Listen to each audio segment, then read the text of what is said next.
assis, assise, lève-toi, tiens-toi debout. Toi qui étais assis ou assise, tiens-toi debout. Nous allons faire la lecture. J'aimerais que tu puisses faire cette lecture avec moi. Et après, nous allons continuer par la grâce du Seigneur. Nous sommes dans le livre de Psaumes. Psaume 36e chapitre. Nous allons lire les versets 9 et 10. 9 et 10. Il y a d'autres versions dans la Bible. Les versets 10 qu'on lit, pour eux c'est le verset 9. Alors nous allons lire 9 et 10. Que le Seigneur nous bénisse. Psaume 36. Le verset 9e, nous lisons au nom de Jésus-Christ. Il se rassasie de l'abondance de ta maison. Et tu les abreuves au torrent de tes délices. Car auprès de toi est la source de la vie. Par ta lumière, nous voyons la lumière. Que le Seigneur nous bénisse. Nous pouvons nous asseoir. Assis-toi. Tel que tu es assis. J'aimerais maintenant que tu puisses pousser les cris de joie en acclamant pour la gloire du Seigneur. Est-ce que tu peux bien acclamer pour la gloire du Seigneur? Est-ce que tu peux exagérer un peu les acclamations pour celui qui t'a donné le souffle?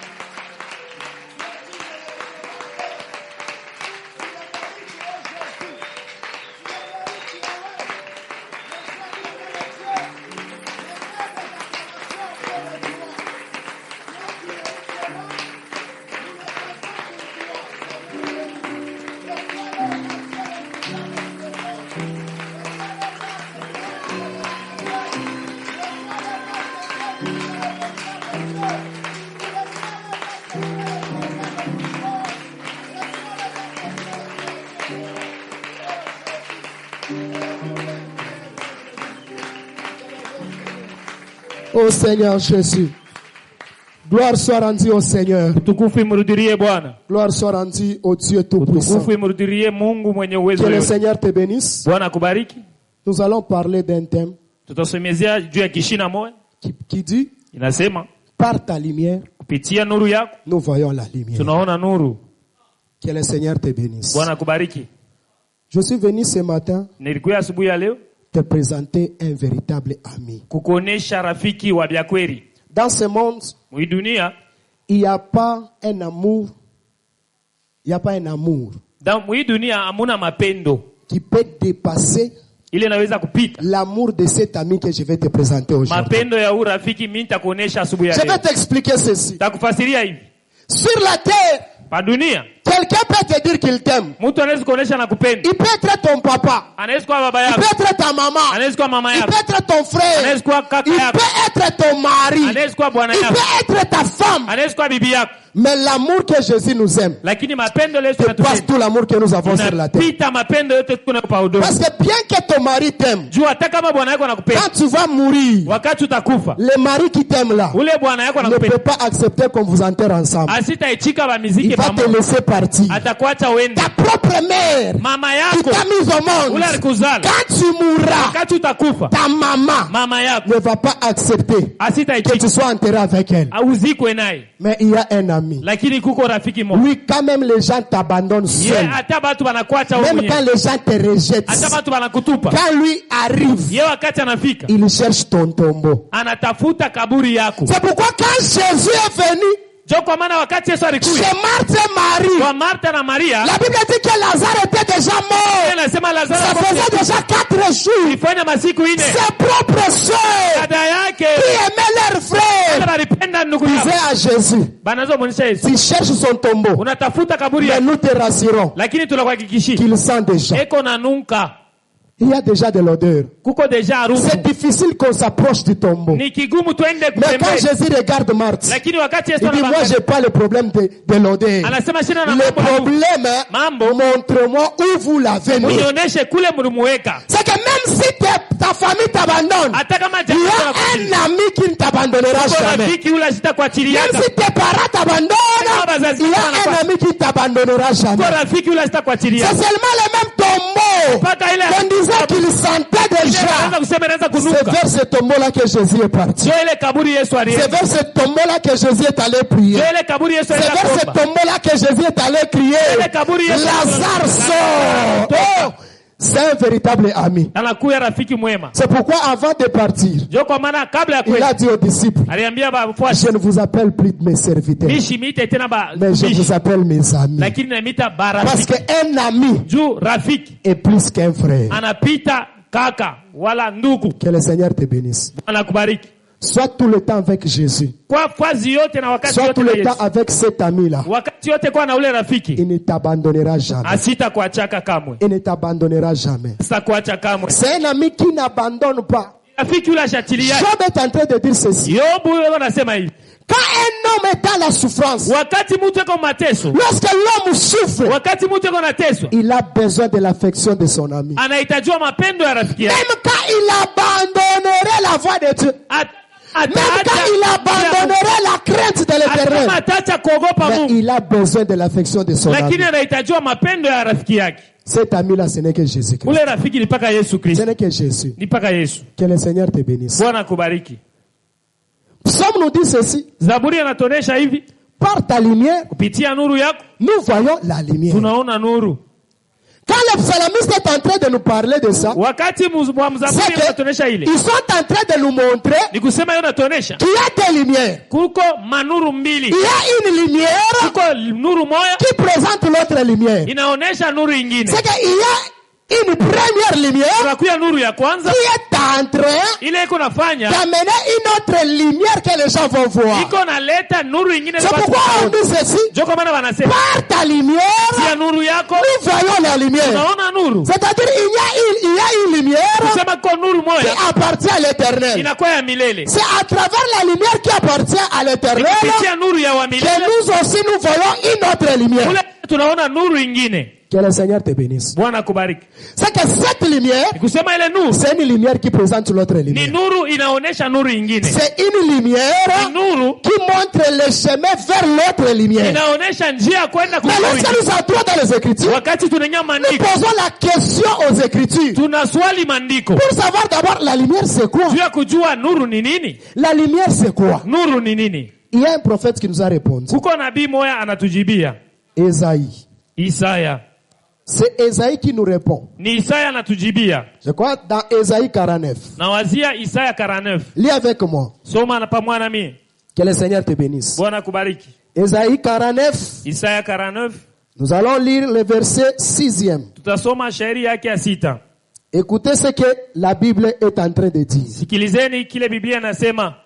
Esaïe 49. Le verset 6. La Bible dit ceci. Il dit, c'est pas que tu sois mon serviteur. Pour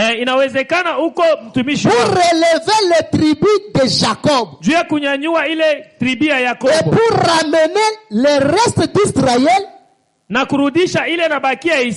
t'établis pour être la lumière des nations. Pour porter mon salut jusqu'aux extrémités de la terre. C'est que par cette écriture, nous comprenons que la lumière, c'est un prophète. Est-ce que tu me suis bien? La lumière c'est un prophète. C'est que la lumière parlait du prophète. C'est si nous prenons cette écriture pour l'amener dans le livre de Psaumes, nous allons voir ceci, que Dieu voulait dire, que le psalamiste voulait dire, c'est par ton prophète que nous voyons le prophète. Que le Seigneur te bénisse. Amen. Suis-moi très bien. Je parle lentement pour que tu puisses bien me suivre. Il a dit ceci. Par ta lumière, nous voyons la lumière. Or, si nous demandons à Esaïe nous dit ceci, que la lumière c'est le prophète. Parce que ici on parle d'abord du prophète. Avant que ça soit là-bas, c'est le véritable Esaïe. D'abord on dit les serviteurs ici c'est Esaïe. Que le Seigneur te bénisse. C'est que Esaïe a été établi comme étant la lumière pour les nations. C'est-à-dire que la lumière, c'est tout un prophète. C'est pourquoi nous disons ceci, que les prophètes, dans le livre de Psaumes, ils voulaient nous dire ceci. Par ton prophète, nous voyons le prophète. Que le Seigneur te bénisse. Les prophètes, qui devrait montrer un autre prophète. C'est-à-dire que c'est une lumière qui devrait montrer une autre lumière. C'est pourquoi toujours Esaïe. Les prophètes qui montrent l'autre prophète, c'est qui? Esaïe me dit gloire vient. Portons dans Esaïe chapitre 51. Tu es en train d'étaler bien les passages pour que nous puissions bien monter dans la chambre de Salomon. La maison de Salomon ne peut pas manquer de balustrades.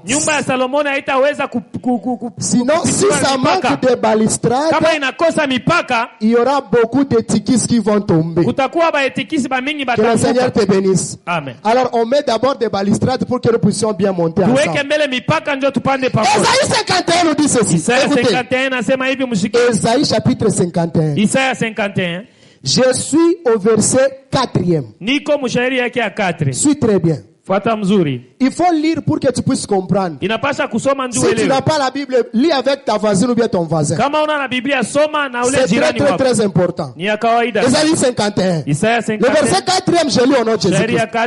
Mon peuple, sois attentif. Ma nation, prête-moi l'oreille. Car la loi sortira de moi. Et j'établirai ma loi pour être la lumière des peuples.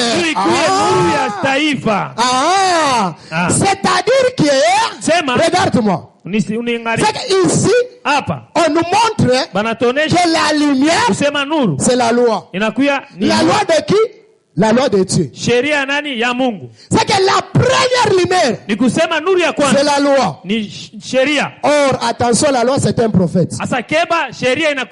La loi c'est un prophète.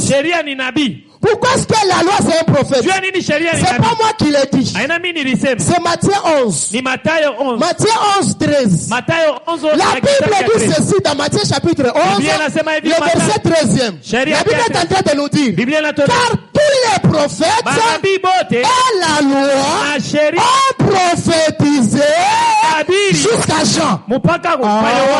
C'est que la loi c'est un prophète. La loi c'est un prophète qui était en train de prophétiser. C'est pourquoi ici dans Esaïe, nous voyons que la loi, c'est une lumière. Faut comprendre, hein? Beaucoup de prédicateurs prêchent toujours que la loi c'est les ténèbres. La loi c'est l'ombre. Mais la loi c'est aussi la lumière.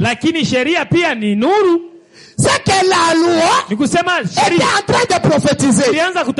La loi c'est tout un prophète qui était en train d'annoncer. Il annonçait la venue du véritable. Pourquoi? Parce que la loi devrait montrer le véritable. Regarde-moi bien. Or, quand nous regardons la loi c'est toute une personne. Parce que cette loi-là, quand tu parcours dans les Écritures, tu vas voir que cette loi-là, c'est Moïse. La loi, c'est Moïse. C'est que Moïse, c'est un prophète. Moïse, c'est aussi la loi.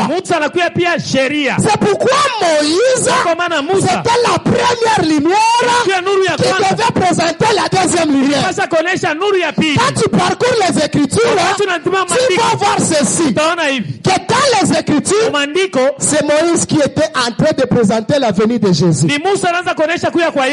Deutéronome chapitre 18. Le verset 15. Quand tu entres dans Deutéronome, nous voyons le prophète Moïse qui est une lumière qui est en train de présenter la venue d'une autre lumière. Il dit ceci au peuple.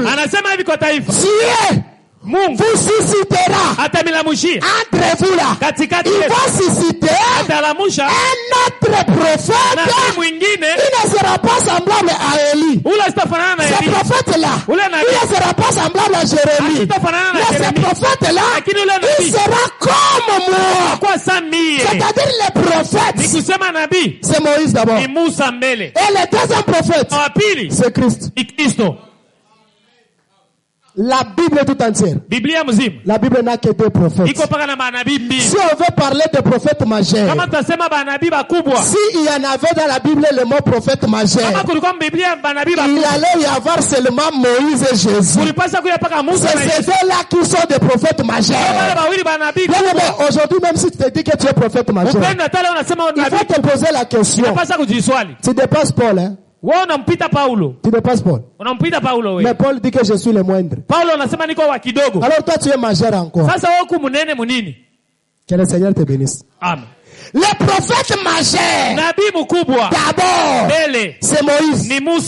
Le deuxième prophète majeur c'est Christ. C'est pourquoi nous présente que telle lumière.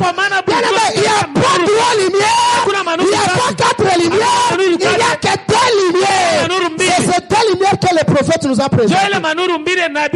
Et cette telle lumière-là, ce n'est que Moïse et Jésus.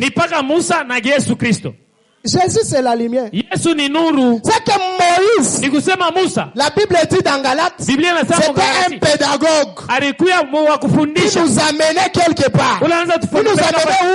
Il nous amenait vers Christ. C'est-à-dire que Moïse, c'était une lumière qui présentait Christ. Moïse était une lumière qui présentait Christ. Cette lumière-là était en train de tout faire pour que Jésus soit lui-même la véritable lumière. Parce qu'aujourd'hui, quand on dit par ta lumière, nous voyons la lumière. C'est que la lumière que nous avons aujourd'hui, c'est Jésus-Christ. Que le Seigneur te bénisse. Que le Seigneur te bénisse. Quand toi tu es là, sache que tu es un peuple de la lumière. Tu es un peuple de la lumière. C'est pourquoi toutes tes œuvres que tu dois faire. Jésus a dit ceci. Jésus a dit ceci. C'est lui qui fait le mal.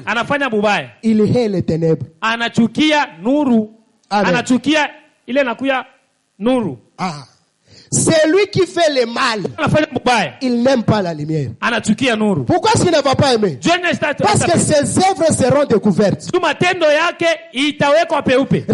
les gens qui font le mal. C'est toujours quand il y a l'obscurité.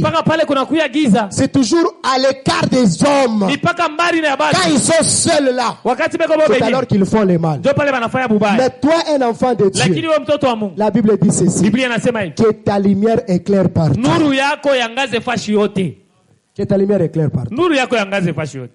C'est que Jésus et Moïse, ce sont les deux lumières. Qui nous disent ça? Quand on a amené le petit Jésus entre les mains de Siméon, dans Luc chapitre 2, quand tu commences au 30e verset jusqu'au 32e verset, c'est Siméon qui nous dit, mes yeux ont vu ton salut, mes yeux ont vu la lumière du monde. C'est-à-dire que la venue de Jésus c'est toute une lumière. Tu n'es pas sûr, hein? Bon, dans Luc là tu vas lire. Lisons Jean chapitre 1. Jean chapitre 1. Jean chapitre 1. Nous allons commencer au 5e verset. Jean chapitre 1, le 5e verset. Je lis au nom de Jésus-Christ. Amen. La lumière, lui, dans les ténèbres. Et les ténèbres ne l'ont point reçu.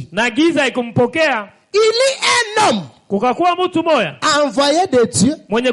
Son nom était Jean. Il va pour servir de témoin, pour rendre témoignage à la lumière, afin que tous croient par lui. Il n'était pas la lumière, mais il parie pour rendre témoignage à la lumière. Cette lumière était la véritable lumière qui, en venant dans le monde, éclaire tout homme. On a résumé le travail de Jean-Baptiste. Le travail de Jean-Baptiste. Il était venu pour rendre témoignage à la lumière. Mais quand tu poses la question à Jean, tu as rendu témoignage à qui? Il te dira que le témoignage de cette lumière que j'étais en train de vous dire, la lumière là c'est Jésus-Christ. C'est pourquoi il a dit, je ne suis même pas digne de délier les croix de ses sandales. C'est-à-dire que Jean-Baptiste est venu nous montrer aussi la lumière. Jean là, c'est toujours la loi. Que le Seigneur vous bénisse. Mais il y a une chose qui m'est arrivée. J'aimerais que nous puissions tous comprendre. Une chose qui m'est arrivée pendant que j'étais en train de méditer. J'aimerais que Psaume nous montre deux lumières. Mais l'esprit me prend. Il me ramène à la création. Quand j'arrive à la création, Dieu a créé une seule lumière. Est-ce que tu avais remarqué ça? Dieu n'a jamais créé deux lumières. Dieu a créé seulement une seule lumière. Je me suis dit, là je me limite. Là c'est fini. Qu'est-ce que moi je vais dire ici? Parce qu'à la création, les premiers jours, Dieu créa la lumière. Après avoir créé la lumière le premier jour, c'est fini. Dieu n'a pas encore créé une autre lumière. Alors je dis, toi David, pourquoi tu m'as dit qu'il y a deux lumières? Mais Moïse lui me dit qu'il n'y a qu'une seule lumière. Mais l'esprit me dit, gloire, tu es un homme. Tu ne peux pas comprendre les pensées de Dieu. Il n'y a que Dieu qui comprend ses propres pensées. Que le Seigneur te bénisse. C'est qu'à la création, le premier jour, Dieu a créé la lumière. Cette lumière que Dieu a créée, c'est la même lumière qui a traversé tout le jour jusqu'au 7e jour. Maintenant, il faut comprendre ceci. Les deux lumières que nous sommes en train de parler, en réalité, c'est une seule lumière. Mais j'aimerais te faire comprendre cela. Pourquoi est-ce que c'est une seule lumière? Le premier jour, Dieu dit que la lumière soit. Et la lumière fut. Qu'est-ce que Dieu a fait? Dieu sépara la lumière d'avec les ténèbres. C'est-à-dire que cette lumière qui est venue, elle est venue d'abord pour séparer. Pourquoi? Parce que les ténèbres étaient là. C'est les ténèbres qui régnaient. C'est que quand la lumière arrive, la lumière met les ténèbres de côté. Et les ténèbres, la lumière aussi reste de l'autre côté. Est-ce que tu as remarqué une chose? Après la séparation kisha kugawanya de la lumière et du ténèbre, nuru na giza, Dieu continue le deuxième jour. Mungu anaenda siku ya pili. Le deuxième jour, siku ya pili, Dieu sépara les eaux. Mungu anagawanya maji. Après avoir séparé les eaux, le troisième jour, siku ya tatu, Dieu Mungu appelle les secteurs. Anaita les secs. Anaita udongo. Les secteurs. Anaita ile udongo inakuwa udongo. Kikavu, bukavu. Kikavu kinakuwa udongo. Dieu appela les secteurs. Mungu anaita kikavu udongo. Que le Seigneur nous bénisse. Amen. Il y a des enseignements. Hein? Kuko mafundisho. Pourquoi est-ce qu'on a appelé les secteurs? Jeni barita kikavu udongo. C'est-à-dire depuis que les secs étaient dans l'eau, la terre n'avait pas porté le nom de terre. Quand elle est apparue, on lui donne maintenant le nom de terre. Mais cette terre qui était dans l'eau là, mais c'est Jésus dans la loi. Jésus dans la loi n'avait pas de nom. Quel était le nom de Jésus dans la loi? Il fallait que Jésus puisse quitter de la loi et qu'on puisse lui donner le nom. Que le Seigneur te bénisse. C'est-à-dire que cette lumière est venue séparer. Après avoir séparé, il fallait maintenant que cette lumière puisse chasser les ténèbres. Que le Seigneur te bénisse. C'est que les deux lumières là, c'est la seule lumière qui joue deux rôles. Le premier rôle, c'était d'abord de séparer. Or, séparer, ça veut dire quoi? Dieu a dit que la lumière est bonne. Quand la lumière est bonne, c'est-à-dire que les ténèbres sont mauvaises. Est-ce que tu comprends ça? Dieu déclara que la lumière est bonne. C'est-à-dire que les ténèbres, attention, la première lumière là, c'est la loi. Parce que c'est la loi qui vient nous apprendre le bien et le mal. Est-ce que tu comprends ça? C'est la loi qui vient distinguer les choses. Paul dit ceci dans Romains chapitre 7. S'il n'y avait pas la loi, je n'allais pas connaître le mal. Si j'ai connu la convoitise que c'est mal, c'est parce que la loi me l'a enseigné. C'est-à-dire que celui qui est venu enseigner le mal et le bien, c'est la loi. C'est la loi. C'est pourquoi la première lumière devrait venir enseigner que les ténèbres, c'est une mauvaise chose. La lumière du premier jour, c'est la loi. La lumière du premier jour, c'est Moïse. Maintenant, quand Moïse est venu, Moïse n'a pas vaincu le péché. Mais Moïse a séparé le péché. Que le Seigneur te bénisse. C'est quand Moïse venait, la loi de Dieu est venue. Il a trouvé les hommes dans le péché. La loi a pris les hommes et le péché, il les a séparés. C'est pourquoi on disait à l'homme, si tu obéis à la loi, tu vivras. Mais si tu n'obéis pas à ça, Dieu va te frapper. C'est-à-dire il y avait d'un côté les ténèbres, de l'autre côté la lumière. Maintenant nous arrivons au quatrième jour. Bon que je le dise. Vous savez que la création aussi tout entière là, c'est les enfants de Léa. La création tout entière. Les 7 jours de la création là, ce sont les 7 enfants de Léa. Que le Seigneur te bénisse. Amen. Tu vois, Ruben, c'est le premier jour. Pourquoi? Parce que Ruben, quand sa maman l'a mise au monde, sa maman a dit ceci. Après l'avoir mis au monde, il dit l'Éternel a vu. C'est-à-dire que Ruben, c'est l'œil. C'est l'œil de Dieu.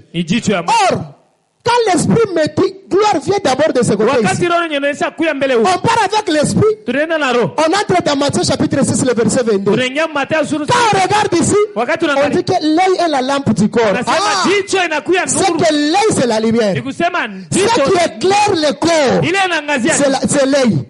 Or, à la naissance, sa mère a dit, Ruben que vous voyez là, c'est l'œil. C'est l'œil. Mais à la création, Dieu a créé quoi? La lumière. C'est-à-dire qu'à la création, Dieu a ouvert les yeux. Que le Seigneur te bénisse. C'est qu'à la création, il y avait les ténèbres. C'est que Dieu avait les yeux fermés. C'est tout ton corps était dans le noir. Il a fallu que Dieu puisse ouvrir les yeux. C'est qu'à la création, quand on dit que la lumière soit, c'est-à-dire que Dieu ouvre les yeux. Que le Seigneur te bénisse. Des petites sentences, je saute. Ce sont des enseignements. Le deuxième jour, Dieu a créé une chose très importante. Dieu créa l'étendue. Parce que l'étendue devrait venir soulever l'eau, l'amener à haut. C'est que l'étendue avait l'objectif de séparer les eaux. Pourquoi séparer les eaux? Parce qu'avant la venue de Nosh, on n'invoquait pas Dieu.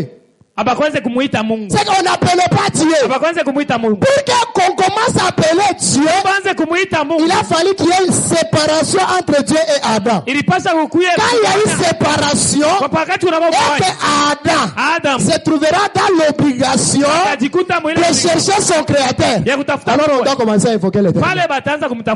Tu n'as pas encore compris. C'est-à-dire que l'étendue, la Bible dit ceci, qu'il y ait l'étendue entre les eaux. Pour séparer les eaux avec les eaux. C'est que cette étendue-là, c'est Abraham. Que le Seigneur te bénisse. Cette étendue-là, c'est Abraham. C'est que quand Dieu disait qu'il y a une étendue entre les eaux, mais le Dieu qui parle là, c'est Sarah.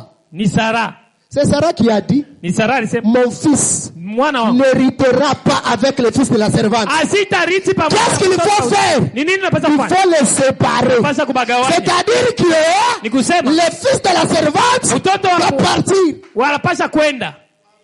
C'est pourquoi tu vas voir que l'étendue est entrée entre les eaux. C'est au milieu des eaux. De ce côté, Agar et Ismaël. De ce côté, Sarah et Isaac. Alors Abraham entre au milieu comme l'étendue. Il les sépare. Mais attention, l'étendue ne doit pas les séparer. Et l'étendue reste seule. Non. L'étendue doit partir avec les eaux d'en haut. Or, quand on demande à l'apôtre Paul, les autres d'en haut c'est qui? Il te dira que c'est Sarah et Isaac. C'est pourquoi Abraham ne devrait pas partir avec Agar. Agar c'est les eaux d'en bas. Ah Seigneur Jésus. Agar c'est les eaux d'en bas. Les eaux d'en bas devaient manquer de choses pour demander aux eaux d'en haut. Que le Seigneur te bénisse. Ce sont des bonnes choses. C'est ce qui donne la vie. C'est quand tu comprends ces choses.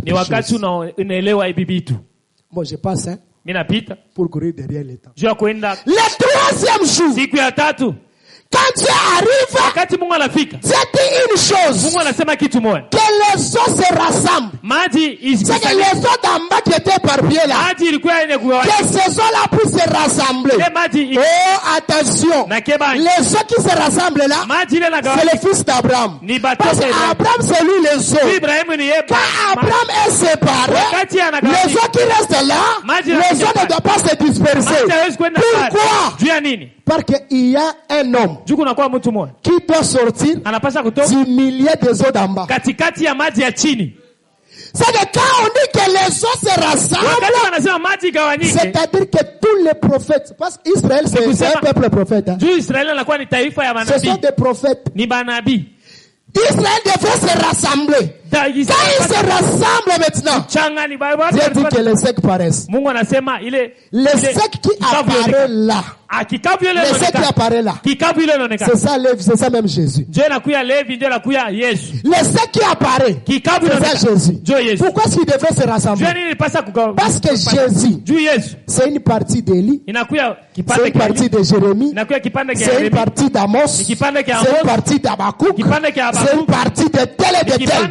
Ils devraient se rassembler, se mettre ensemble pour que Jésus puisse paraître. C'est pourquoi quand on a demandé qu'est-ce que les gens disent de moi, Jésus, les gens disent quoi? Tu es Jérémie, tu es Élie, tu es l'un des prophètes, tu es Jean-Baptiste. Ces gens-là n'avaient pas tort. Parce que quand tu vois Élie, parce que Élie c'est les eaux, mais en lui il y a une portion de la terre. Mais c'est Pierre qui nous dit ça. Les prophètes qui ont prophétisé tout ça la grâce. Mais ces prophètes-là, ils avaient quoi? Ils avaient l'esprit de Christ à amener. Mais l'esprit de Christ là, ce sont les portions de terre. Ça, il fallait que tous ces prophètes-là se mettent ensemble pour que Jésus aille à la mobile. Et après maintenant, que les secs paraissent. Que le Seigneur vous bénisse. Est-ce que tu peux bien acclamer pour la gloire du Seigneur?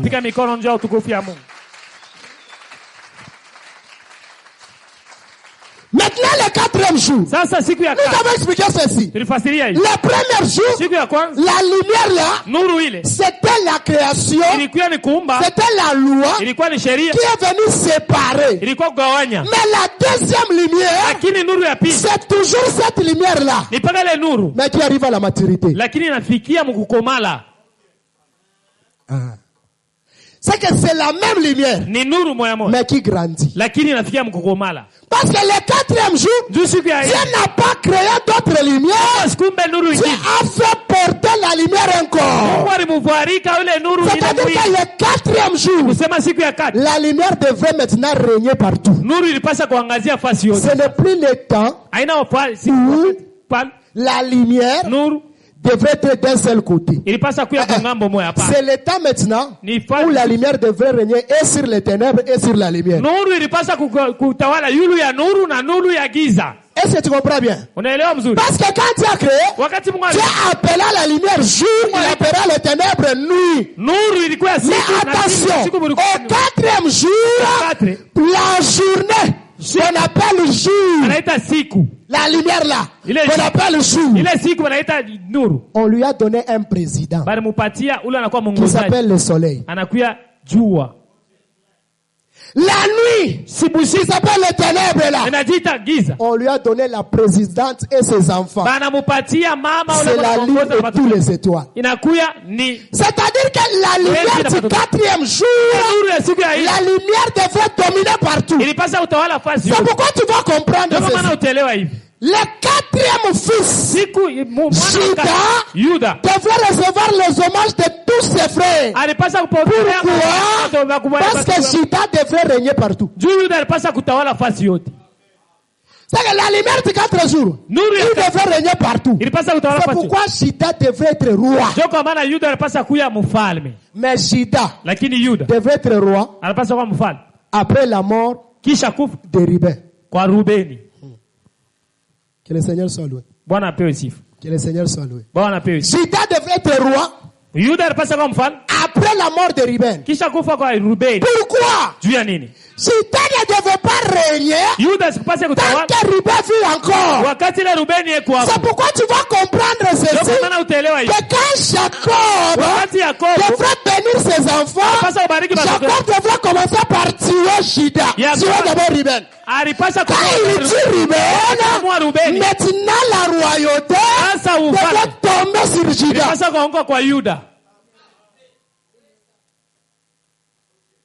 C'est pourquoi Christ, avant de régner, il devrait d'abord mettre fin à la loi. C'est pourquoi il devrait dire que Christ est la fin de la loi. C'est-à-dire que la loi devrait d'abord mourir pour que Christ puisse maintenant dominer. C'est-à-dire quoi? Moïse, c'est un bébé qui vient de naître. Moïse, la lumière du premier jour là. Quand on dit que la lumière soit, c'est-à-dire un enfant nous est né. Le quatrième jour, c'est un fils qui nous est donné. Ça demande toujours des explications. Pour d'autres explications dans le partage, je ne saurais pas tout dire. Que le Seigneur te bénisse. C'est-à-dire C'est-à-dire que le premier jour, quand on dit que la lumière soit, c'est la venue de la loi. Or, un enfant ne sait pas bien parler. C'est pourquoi tu vas remarquer ceci. Quand Dieu arrive chez Moïse, il faut faire mon peuple. Moïse dit que je suis un enfant, je ne sais pas parler. Exode 4. Moïse est en train de dire ceci. Éternel, j'ai la langue embarrassée. Je ne saurais pas parler. Pourquoi est-ce qu'il n'allait pas bien parler? Parce que c'est un enfant. C'est Moïse là, c'est un enfant. C'est que Moïse n'était pas à mesure de dire chibolette. Moïse dit chibolette. Il dit cibolette. Que le Seigneur te bénisse. C'est pourquoi c'était difficile de comprendre la loi. Difficile de comprendre la loi. Aujourd'hui, nous comprenons la loi parce qu'on nous a donné un adulte qui nous explique la loi. C'est-à-dire que Moïse, c'est un enfant.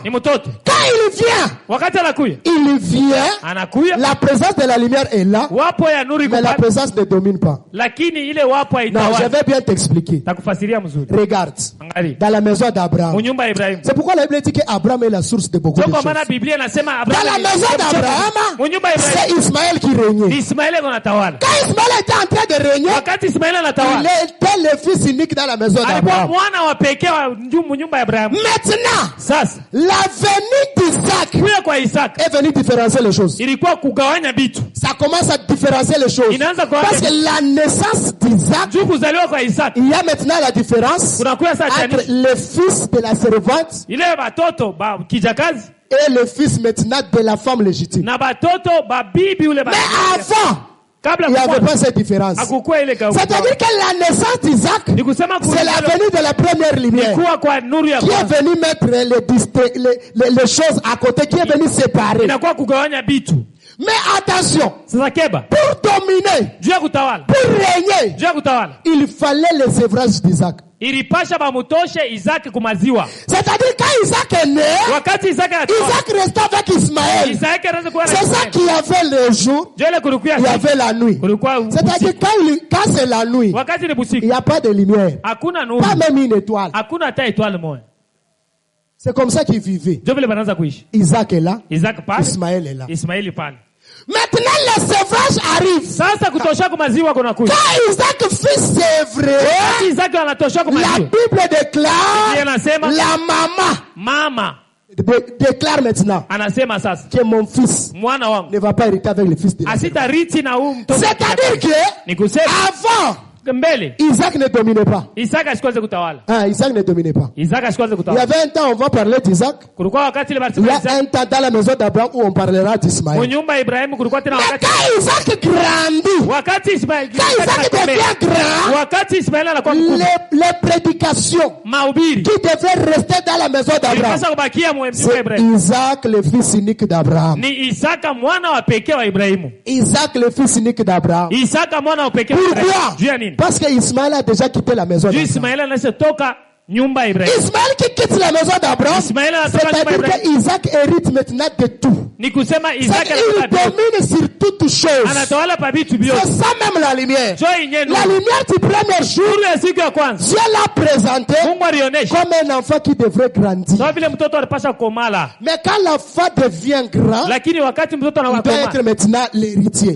C'est pourquoi l'apôtre Paul nous a dit, l'héritier, tant qu'il est encore enfant, ne diffère rien de l'esclave. Bien qu'il ait le propriété de tout, mais à cause de son âge, il est considéré comme un esclave. C'est ça la naissance d'Isaac. Mais quand il devient grand, on ne doit plus le considérer comme un esclave. Il devient l'héritier de toutes choses. Il devient l'héritier de toutes choses. C'est pourquoi Romains nous dit ceci. Jésus-Christ a été déclaré fils par sa résurrection. C'est pourquoi Jésus aussi, quand il est venu, tant qu'il était sous la loi, il était un bébé. Il était un enfant. C'est pourquoi il parlait en parabole.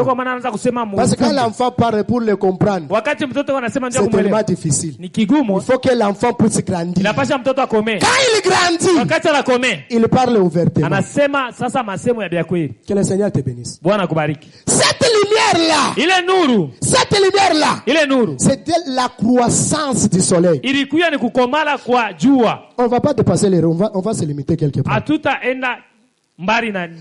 lumière-là, c'est la croissance aussi du soleil.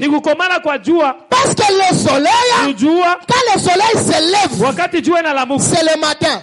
Or le matin là, c'est ça la loi. Le prophète Jérémie nous dit, je viens envoyer le prophète dès le matin. C'est-à-dire l'ancienne alliance, c'est le matin. Mais ce matin-là, il fallait que l'enfant commence à grandir. Or le milieu du jour, c'est ça la croissance de l'enfant. Or le milieu du jour, on appelle ça chaleur du jour. C'est la chaleur du jour. C'est pourquoi Abraham, il devrait recevoir Dieu pendant la chaleur du jour. Pourquoi? Parce que quand tu arrives pendant la chaleur du jour, la Bible nous dit dans le livre de Psaume chapitre 19, quand le soleil est en train de passer, rien ne peut se dérober de sa chaleur. C'est-à-dire quand le soleil dégage la chaleur, ça doit arriver pour briser toute la stérilité d'Abraham. Ça doit enlever la stérilité de Sarah. C'est pourquoi quand tu arrives chez Sarah, il devrait enlever la stérilité. Que le Seigneur te bénisse. Amen. Non, je te dis ce matin. La chaleur du jour. Que cette chaleur du jour entre dans ta vie. Quand ça entre dans ta vie, la maladie là va passer. Quand ça entre dans ta vie, le chômage là va partir. Quand ça entre dans ta vie, je t'assure que tes difficultés vont changer. Parce que la lumière, quand elle arrive au milieu, c'est que toute chose est accomplie. Le milieu du jour là, c'est aussi la croix. C'est pourquoi Amos a dit, je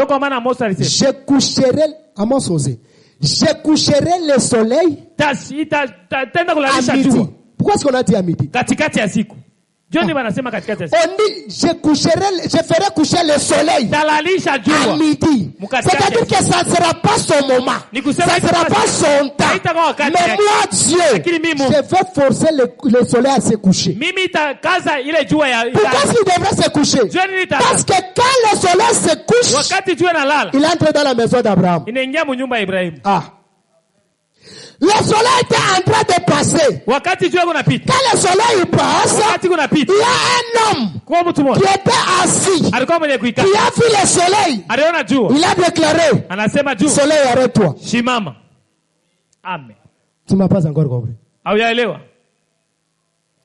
Josué, vu que c'est combat ici, on ne va pas terminer ce combat ici dans le noir. Parce que quand la nuit tombe, on ne sera pas vaincre. Josué a dit, soleil, arrête-toi. Le soleil qui s'arrête là, c'est pas la répétition de ce qui s'est passé dans la maison d'Abraham. C'est qu'Abraham était assis, il a vu les gens qui passaient, Abraham est allé vers eux. Il dit, arrêtez-vous d'abord. Avant de passer, venez d'abord vous laver les pieds. Venez d'abord manger quelque chose. Mais ce qu'Abraham est en train de faire là, c'est ça, faire coucher le soleil à midi. C'est pourquoi vous allez voir que quand Jésus mourait, le soleil s'est éteint. Pourquoi est-ce que le soleil devrait s'éteindre? Parce que le soleil,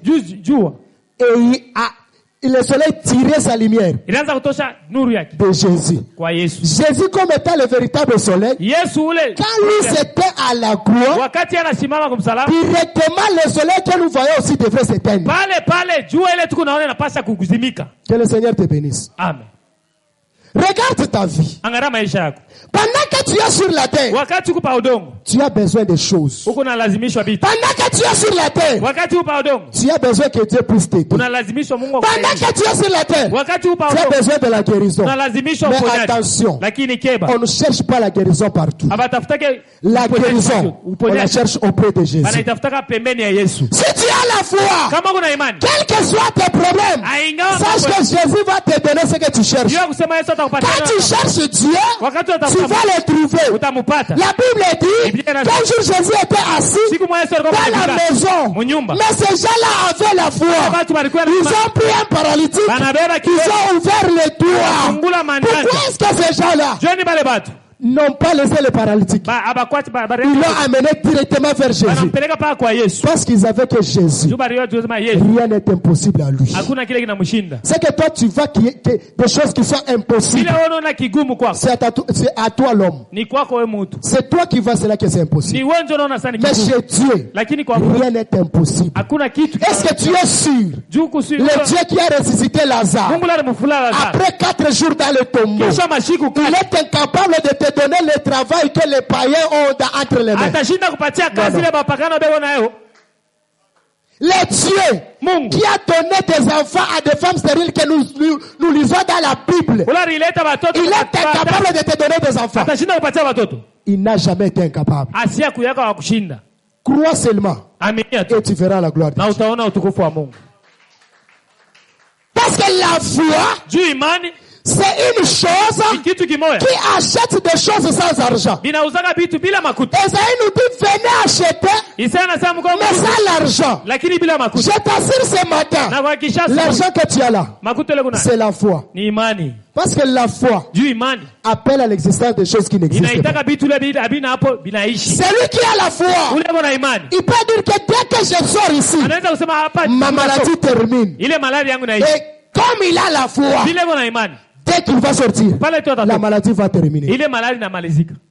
La maladie va terminer. Quand le soleil grandit, c'est pour dominer partout. S'il y avait des moments, après quelques mois tu es bien, quelques mois encore tu es malade. Et quelqu'un reconnaît même que chaque année, au 6e mois, cette maladie revient toujours. C'est que tu es dans la première lumière. Mais ce matin, je t'invite dans la 4e lumière. La 2e lumière, c'est la lumière qui domine en tout temps. C'est-à-dire que pendant que tu n'arrivais pas à accoucher, que cette lumière entre en toi et qu'il brise tout ce qui t'empêchait d'accoucher au nom de Jésus. Mais je déclare quelque chose sur ta vie. Pendant que tu as cherché pendant longtemps laisse que cette lumière qui vient d'être prêchée ce matin puisse te donner le travail que tu cherches au nom de Jésus. Si tu cherchais la bonne santé, que cette lumière puisse te donner la bonne santé au nom de Jésus.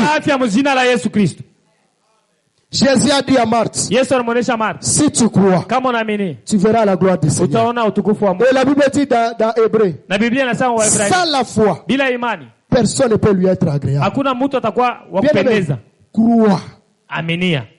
Croire, c'est comme une folie. La folie là, c'est pas toi qui la commence. Cette folie là a commencé depuis longtemps. Même à la prédication de Noé. Dans ce temps-là, il n'y avait pas de pluie. Les gens n'ont jamais vu la pluie. Mais Noé leur reproche que l'eau qui viendra du ciel, la pluie tombera. Quand les gens regardent Noé, ils disent que tu es un fou. Quand tu as déjà vu que l'eau puisse quitter le ciel, ça n'a jamais existé. Mais Noé avait la foi dans la parole de l'Éternel. Mets ta foi en Jésus. Sache que ce que tu n'as pas, Dieu va te le donner. Ce que tu manques aujourd'hui, Dieu va te donner. Les gens qui ont la foi, parfois les gens qui sont à côté d'eux, ils se moquent d'eux. Pourquoi? Parce qu'ils préfèrent des choses impossibles aux yeux des gens. Quelqu'un te dit que je vais réussir.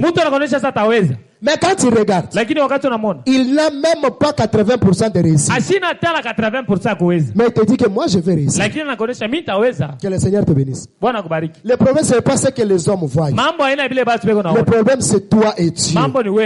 Quand tu es avec Dieu, sache que tous les hommes qui sont autour de toi, les hommes changent mais Dieu ne change pas. C'est pourquoi moi, même si tu me rejettes aujourd'hui, même si tu n'as pas besoin de moi aujourd'hui, je m'en fous.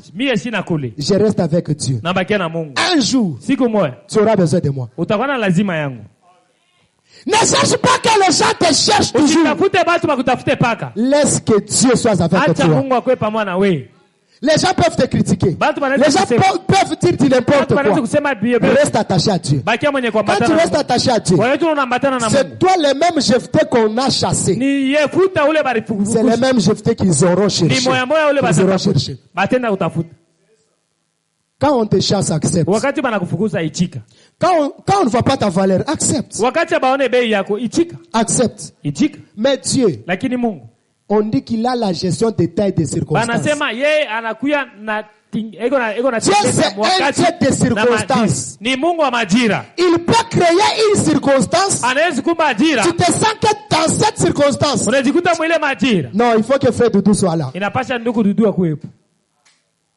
Que le Seigneur te bénisse. Il y a des circonstances qui t'arrivent comme ça. Tu te dis que ici. Non, il faut la présence de tel. Que le Seigneur te bénisse. Attache-toi à Dieu. Même si aujourd'hui, tu vois les choses comme si ça avait changé, comme si ça n'a pas changé, reste patient. Crois seulement. Un jour, ça changera totalement. Ça va changer. Les gens qui ont marché avec Jésus, c'est parce qu'on est en train de le lire comme ça. Que Dieu a béni tel, que Dieu a élevé tel. Je t'assure qu'avant cette élévation-là, ils sont restés attachés à Jésus. Même dans la souffrance, ils n'ont pas abandonné Jésus. Ils n'ont pas abandonné Jésus. N'abandonne pas Jésus quand ça tourne mal. Quand ça ne va pas là, n'abandonne pas Jésus. Même Joseph, ses propres frères qui le vendent. Joseph n'a pas abandonné Dieu. Il est resté avec Dieu. À la fin, c'est Joseph qu'on a vendu là. Il a sauvé toute sa famille. C'est toi qu'on insulte là. Le mec qui sauvera ta famille. C'est toi que les gens t'empêchent de servir Dieu. Tu fais quoi là-bas? Tu peux faire quoi? Il n'y a pas de problème. Reste attaché à ces dieux. Les jours parleront. Job nous enseigne. Il dit les jours parleront. Parce que je t'assure, même si aujourd'hui ça ne parle pas, sois patient. Reste attaché à Dieu. Après quelque temps, le jour même vont commencer à parler. Que le Seigneur te bénisse. Sarah a dit ceci. Tous les gens qui vont apprendre, ils vont rire. Qui savait que Sarah allaiterait des enfants? Ce sont des prophéties. Qui savait que Sarah allaiterait des enfants? Que le Seigneur te bénisse. Aujourd'hui, on peut dire tout ce qu'on peut dire. Aujourd'hui, tu peux arriver à manquer même quoi manger. Ce n'est pas parce que tu manques à manger que Dieu va quitter son trône, non. Dieu ne quitte jamais son trône. Même quand Jésus était sur la terre, Dieu n'a pas quitté son trône. Dieu t'assure, Dieu n'a pas quitté son trône. Dieu n'a pas quitté son trône. Koyemba jamais ke atika kingwende te. Dieu n'a jamais quitté son trône. Dieu est toujours sur son trône. Même pendant ta souffrance, Dieu est toujours sur son trône. Même quand tu seras dans l'abondance, Dieu restera toujours sur son trône. C'est pourquoi la Bible dit ceci. Lors du déluge, Dieu était sur son trône. C'est pendant que les gens souffraient dans l'eau, pendant que les gens mouraient dans l'eau, Dieu était sur son trône. Reste seulement attaché à ces dieux. Il connaît la fin de ta vie. L'homme Mutu est limité au présent. Eko mwenye kuwekwa mipaka muhapo. Et des fois au passé. Na wakati ingine mais l'avenir. Lakini ile inakuwa kesho. Entre les mains de Dieu. Ni paka mikono ya Mungu. Sache que le présent. Yo kusema leo va te rassurer l'avenir. Itakuhakikishia kesho. Si toi kama we tu abandonnes Dieu aujourd'hui, unaacha Mungu leo, demain tu vas pleurer. Kesho utalia. Mais si toi tu restes attaché aujourd'hui, kama unabakia leo et que les gens se moquent de toi, demain kesho les mêmes bouches qui se moquent de toi, ce sont les mêmes bouches qui vont acclamer, ce sont les mêmes bouches qui vont glorifier le Seigneur. Alors ne regarde pas les gens, ne regarde pas celui qui est à côté de toi, ni celui qui te décourage. Toi fonce, sois comme le cheval. La Bible dit quand on demande au cheval, le combat est là. Qu'est-ce qu'on fait? Le cheval dit allons-y. C'est que le cheval dit toujours attaquons. Même si on dit toi cheval, regarde maintenant les adversaires. Ils sont plus nombreux que nous. Mais le cheval là dira allons-y. Allons-y. Sois comme un cheval. Sois comme un cheval. Sois toujours prêt. Quand tu es attaché à Dieu, Dieu ne va pas t'abandonner. Lazare c'était l'ami de Jésus. On est venu dire à Jésus, Jésus, ton ami là, celui que tu aimes là, il est mort. Mais Lazare là, même dans la mort, Jésus est allé le chercher. C'est que même si ça semble compliqué, je t'assure que quand tu crois à Dieu, ne crois pas que tu auras tout dans ta vie. Quand tu crois à Dieu, il y a ce que Dieu va te donner et ce que Dieu va te priver. Que le Seigneur te bénisse. Mais quand toi tu as l'assurance que tu en auras toujours, Dieu finira par te donner. Le problème c'est de ne pas abandonner en cours de chemin. Même si les gens t'intercalent, tu as dans d'autres choses, même au travail, partout même dans l'œuvre de Dieu, il y a des gens qui sont comme des Bartimée. Les gens peuvent te dire que toi tu fais le bruit. Les maîtres est déjà loin. Toi tu cries toujours. Mais Bartimée, il n'a pas abandonné. Il a continué à crier. Oh, fils de David, aie pitié de moi. Fils de David, aie pitié de moi. Je t'assure, les cris que tu fais chaque jour, que ce soit à l'église, que ce soit dans ta maison, Dieu n'est pas sourd pour ne pas entendre. Il entend toujours. C'est pourquoi moi je vais t'encourager de continuer à crier. Moi je vais t'encourager de continuer à prier. Aie le temps de chercher Dieu. Aie la foi. Que ce que je suis en train de dire, le Seigneur me le donnera. Parce que chaque chose a son temps. Si c'était le temps de la première lumière, il est venu seulement faire la différence des choses. Il y a aussi le temps de la deuxième lumière qui viendra dominer partout. Je t'assure, s'il y a un temps, tu demandais que ça n'arrivait pas. Il y a un temps où même toutes les demandes que tu as déjà fait, Jésus va te les donner. Jésus va te donner. Continue à demander. Salomon a demandé la sagesse, mais Dieu lui a ajouté même la richesse. Il y a des choses quand tu demandes comme ça, tu es capable de te donner au-delà de tes demandes. Tu es capable de te donner au-delà de tes demandes. Même s'il y a des combats, tu es capable de t'amener au-delà de ce que toi tu pensais comme victoire. Que le Seigneur te bénisse. Ce matin, que cette lumière éclaire ta maison. Que cette lumière éclaire ton mariage. Que cette lumière éclaire tes enfants. Que cette lumière éclaire tes projets. Que cette lumière éclaire toutes choses dans ta vie. Que le Seigneur te bénisse. Acclamons très bien pour la gloire du Seigneur. Acclame très fort pour la gloire du Seigneur. Que le Seigneur te bénisse. J'aimerais que tu puisses dire un mot auprès du Seigneur. Selon que tu as écouté la parole. Que tu dis seulement un mot. Que tu dis seulement un mot auprès du Seigneur. Dis seulement un mot. Pendant que nous invitons le docteur Bonset pour un sujet de prière, toi tu dis d'abord un mot par rapport à ce que tu as écouté. Prie au nom du Seigneur Jésus-Christ. Tu nous as fortifiés, tu nous as orientés. Nous avons besoin de ta grâce, de ta miséricorde, Seigneur. Tu vas venir en aide, tu vas nous soutenir, tu vas nous faire du bien, Jésus. Seigneur Dieu de grâce, Seigneur Dieu de paix.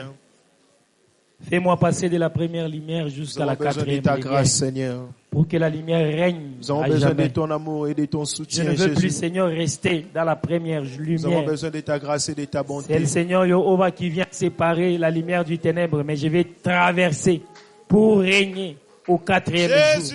Là où, Seigneur, la lumière règne à jamais. Là où la lumière règne, quel que soit les temps, Seigneur Jéhovah. Mais la lumière règne. Tu vas profiter. Où t'as profité? Tu vas prier pour demander à Dieu d'éclairer ta vie. La plupart des chrétiens, nous vivons une vie de confusion. Mais Dieu est là pour éclairer. La lumière de Dieu existe. Dieu lui-même, c'est la lumière. Tu vas dire à Dieu d'éclairer ta vie. Tu vas dire à Dieu que les ténèbres n'existent plus dans ta vie. Qu'il couvre les yeux que tu vois. Les gens qui t'entourent. Que Dieu voit tout ce qui se passe autour de toi. Et que tu arrives toi aussi à comprendre ce qui t'entoure. Est-ce que tu peux prendre ça au sérieux? Dis à Dieu que sa lumière luise. Prie au nom de Jésus-Christ. Demande cela au nom de Jésus. Seigneur, je ne voulais pas rester dans les ténèbres. Non, je ne voulais pas rester dans les ténèbres. Illumine ma vie, Dieu de grâce. Je ne voulais pas rester dans les ténèbres, Jésus. Illumine ma vie, Seigneur. Je voulais vivre ta lumière, Seigneur. Oh, toi soleil qui est sorti de Dieu, le véritable Jida, préside à moi, Seigneur. Nous avons besoin de toi, Seigneur. Viens éliminer ma vie éternelle. Ma sœur, est-ce que tu peux prier? Ma sœur, est-ce que tu peux prier? Beaucoup de gens ont perdu la vie à cause des ténèbres. Beaucoup de gens ont perdu le travail parce qu'ils n'arrivaient pas à bien voir. Beaucoup de gens ont dit si je savais. Mais toi, tu as la chance de prier. Si nous avons besoin de ta grâce, Seigneur. Alléluia, Jésus.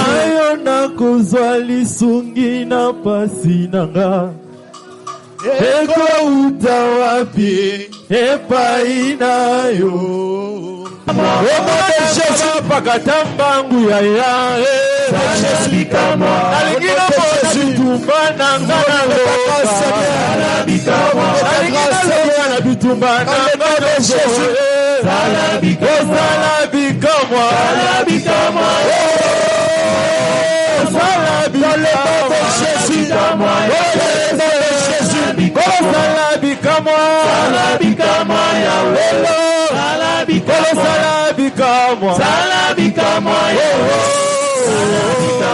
Élève tes mains, tu vas prier. Quand Jida est né, Jida avait ses grands frères. Mais quand lui, Jida est né, sa mère a dit, cette fois-ci nous louerons l'Éternel. Même si tu as eu des choses qui sont déjà passées, mais j'aimerais que tu lèves tes mains, que tu dises à Dieu, cette fois-ci je vais louer l'Éternel dans ses travails, je vais louer l'Éternel dans ses mariages, je vais louer l'Éternel dans ses processus. Parce que tu connais ta vie, mais déclare que cette fois-ci tu loueras l'Éternel. C'est notre dernière intention. Prie au nom de Jésus. Prie que cette fois-ci tu loueras l'Éternel. Dans le nom de Jésus.